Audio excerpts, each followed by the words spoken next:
Hi guys, welcome to Bloom at Home. We are here in Airfield Estate. Unfortunately, we can't be at the Phoenix Park this year, but we are aiming to bring some of the best elements of the quality kitchen right here to your home. I'm going to show you how to make some delicious recipes using this fantastic Bord Bia quality assured lamb. We've got some great seasonal Irish vegetables, and it all is going to come together in a beautiful shish kebab with some pink pickle vegetables, some hummus, a charred pita, and all the sort of things you want to gobble on a hot summer's day. So it's going to start off in the pan, which we're going to get on the heat. We're going to create a spice mix for this lamb, and it starts off with some coriander seeds and some cumin seeds. And I always think the missing kind of element of a really good spice mix is toasting it in the pan. It just instantly electrifies those store cupboard ingredients that have been sitting there without too much action going on. But by adding a bit of heat, you're really going to electrify those intense flavors that you're going to get from the cumin and the coriander here. Now, to this spice mix, we also have some turmeric. It's that earthy spice that gives you really, really great color. A little bit of heat from some chilies. And to round out the flavor, a nice bit of earthy sweetness from some paprika. A generous little pinch of black pepper. And one spice that I love using is cardamom. It really adds fragrance and works quite well with lamb. So I'm going to add some seeds in here as well. So as soon as the heat starts going on this pan, you should start to kind of smell the spices. And you don't need to add oil in here at all, because what's going to happen is they will start to release their own oils. And at that point, that's where really the flavor comes from. So in amongst our other spices, a bit of salt. And I'm using some Bord Bia quality assured lamb here. You could use shoulder or you could use leg, but whichever you choose, you want to have them in nice bite-sized chunks so that they're going to cook off quite well and quite quickly on your grill or your griddle pan. So lamb out. So we've got our toasted spices smelling absolutely wonderful. We're going to pop them straight into our pestle and mortar. And now this is where you need a bit of brute force. So you're going to take the pestle and mortar and literally just blitz this up until you have a really electric spice mix. And just as you're doing this, the heat and the smell of that spice is absolutely fantastic. It does take a minute or two. But when you've worked through this, you should be left with these little kind of pops of cumin seeds, those little pops of coriander seeds. And it's that which will make the difference to your lamb on the hot grill. If you have a coffee grinder, or if you have a little small mini food processor, it'll do the job as well, and it'll probably do it a bit quicker. And you might not have your arm hanging off you by the end of it too. So that's a top tip. Right, this is looking pretty good. We're going to add a few tablespoons of this straight into our lamb. So just sprinkle that over the top. Now, if you have the time, leave this to marinate overnight with a little bit of oil and a little bit of garlic as well. This is the sort of thing that the spice just kind of envelops the meat and really adds great flavor. So, a little touch of oil, just about a tablespoon or so. And if you wanted to, you can add a little bit of fresh aromatics in the form of garlic. So take your knife, ends off, give it a smash. Now, you don't need anything fancy here. All you're going to look to do is a nice fine slice on the garlic. What you're looking for the garlic to do is just to flavor up the lamb as it sits and marinades. Pop that straight on top. Get in there and give it all a good mix up. Now, we've had a few questions in. I know there's a few questions, especially when it comes to barbecue weather and summer weather. One of the questions is, can you use pork or chicken for this? And I would absolutely say you can. Any of those spices work well with both those meats. And the only thing I would say is try and find, if you're going to use chicken, don't do chicken breasts, use chicken thighs. They're much more meatier and there's got a lot more flavor and a little bit more fat, which will really result in a gorgeous tasting kebab in the end. But pork and chicken work beautifully. Okay, this is looking pretty good now. So you can see the color has just completely enveloped that lamb, and that will only intensify over time in the fridge. Leave it covered in the fridge for about an hour or overnight, depending on the time you have. And I'm going to leave these ones to marinate, and I do have ones that I've prepped up. So these have now been threaded onto some skewers, and you can see they look really, really gorgeous. So before we cook off these, we need to make up some of the accompaniments that are going to make up this beautiful lamb kebab. So I'm going to get the heat on our griddle. And while that's coming up to temperature, I'm going to show you two really great elements that bring these shish kebabs all together. So the first one is an onion and cabbage pickle. We're going to use a mandolin to finely slice this and create a very simple and quick pickle. So bowl up. I'm going to slice the onion in half. And being extremely careful with these mandolins because they do terrify me a little bit, we're going to slowly slice this till we get nice fine slivers of red onion here. Now you could use regular onion if you have it here, or spring onion works quite nicely too. Now don't worry if you don't have a mandolin. If you finely slice this with a knife, you'll get exactly the same results. And then look at that. This is where it just looks fantastic, and you really can't get that with a knife, so it is worthwhile pulling out one of these mandolins to do just that. Now in on top of the red onion, we're going to get in there with our red cabbage. Okay, we have beautifully sliced red cabbage, and just look at that. I mean, this is going to be gorgeous on top of that grilled meat. But to bring it together, we need to kind of create a very simple and quick pickle, and that comes in the form of some lemon juice and some salt. So give your lemon a good squeeze on the board. A roll tends to kind of get the most juice out of it.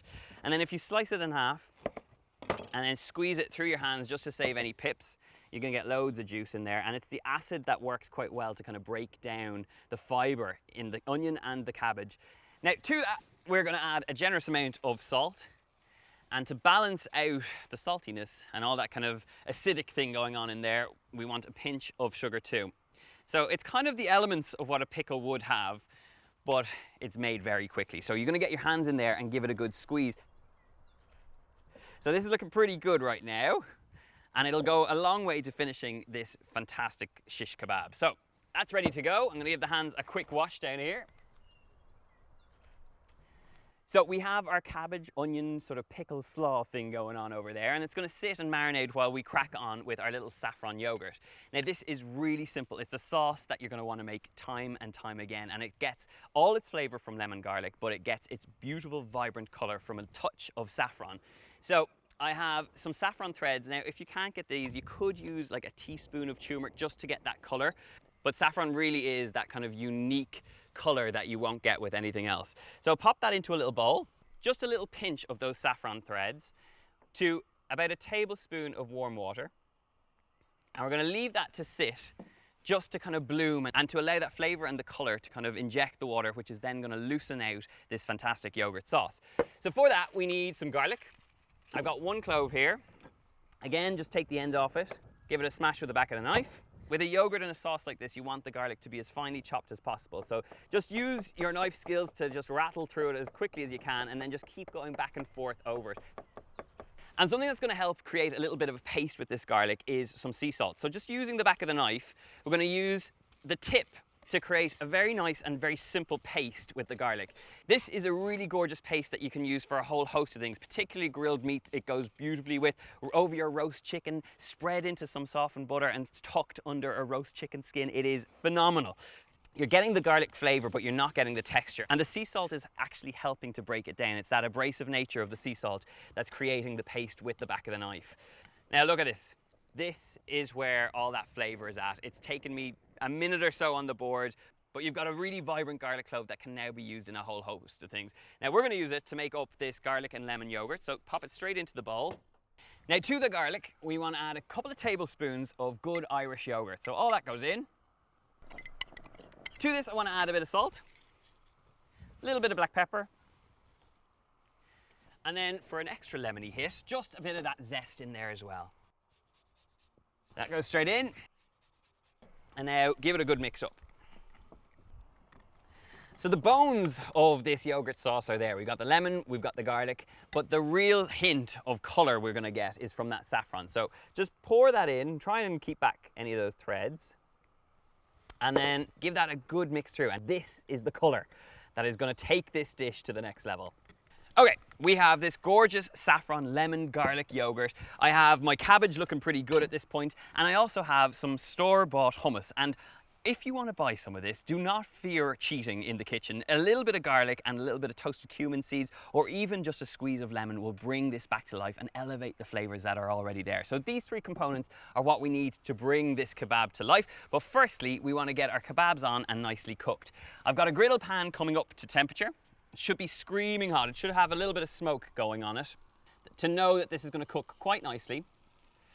And because we're using sort of small pieces of meat here, this does cook quite quickly. The trick to getting really great colour and flavour into your meat is to put it on a screaming hot griddle pan like this, or a hot barbecue. You're going to cook these quickly. They're only going to take about 2 to 3 minutes either side, just until they're nice and medium rare, and then you should be left with absolute grilled glory. Now, one of the things I will miss about Bloom this year is the fact that I don't get to see all the producers in person, and it's always a highlight because you get to taste and try the different products, all Irish and all gorgeous. Now, the good news is that Board Bia has pulled together a website, boardbiabloom.com, which features all the exhibitors, which features all those great producers, and you can shop online. So if you're missing out on all those great flavors this summer, don't fear. You can head online and you can order them and you'll get them, and you can include them in a barbecue just like this one. Now, while these are cooking off, we want to get on with some pita breads. I urge you, if you come across pita breads in the supermarket, don't eat them unless you toast them. They really need a bit of heat, they need a bit of action. And if you have a gas hob like this one, you can toast them directly straight on that, or you can toast them on a griddle pan just like this, or straight on a barbecue if you're doing that this summer. Pop that on and you'll see instantly that heat just kind of electrifies them, gets a bit of action in there. You're going to get char marks, you're going to get heat, and it's going to form the basis for this great kebab. Right, our kebabs are looking pretty good, so I'm going to give them a nice little turn. Look at that. Great char marks. And this is why you really do need that heat, otherwise you won't get that smoky flavour. Now, a good way of knowing that your meat is ready to turn is just give it a little shuffle with your tongs, and if it comes off quite nicely like that and is easy to turn, you're in a good place. But if it doesn't, leave it for another minute or two and it'll start to kind of come loose as soon as it is ready to be turned. That's a good way of knowing when to turn. So, create that contact again, and we're nearly good to go. Let's check on our pita bread. Nice char marks going on there. Give it a press down just so that it gets contact with those griddle marks. I'm telling you, we're in a good place. The smell, the sun shines out. We've got gorgeous kitchen ingredients here in Airfield. I'm ready to eat. Right, pita bread has had its time. Look at those lovely char marks. We're going to pop that straight onto a plate. Our lamb is looking good right now, so time to get it out and onto a plate. Look at that. Juicy grilled lamb is probably one of my favourite treats at summertime. They look absolutely fantastic. Heat off, and now we're going to build these beautiful plates. So, a little bit of that hummus to start off.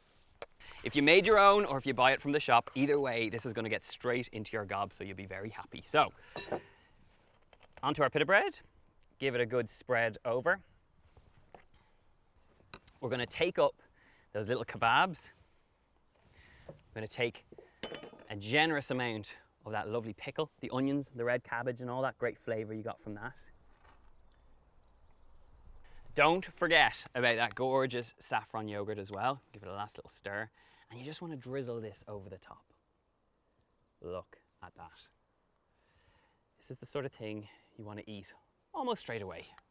And then the last final flourish is some little coriander leaves just over the top. Nice hit of the green. You've got all the colours of the rainbow going on over here. Bit of parsley if you have it. Final little pinch of some salt and a bit of black pepper. And my goodness, there you go. A dish you're going to want to devour this summer. So simple and really celebrating some great Irish quality ingredients. You've got that beautiful lamb, loads of gorgeous Irish herbs, and really simple to put together. It's going to be something you're going to want to make this summer. If you want all the details of how to make this recipe, you can check out boardbiabloom.com. And we want to say a big thank you to all the world-class food producers who are creating some of the most incredible ingredients throughout COVID-19, feeding us across Ireland. So big thank you, and I'm off to devour this. So I'll see you soon.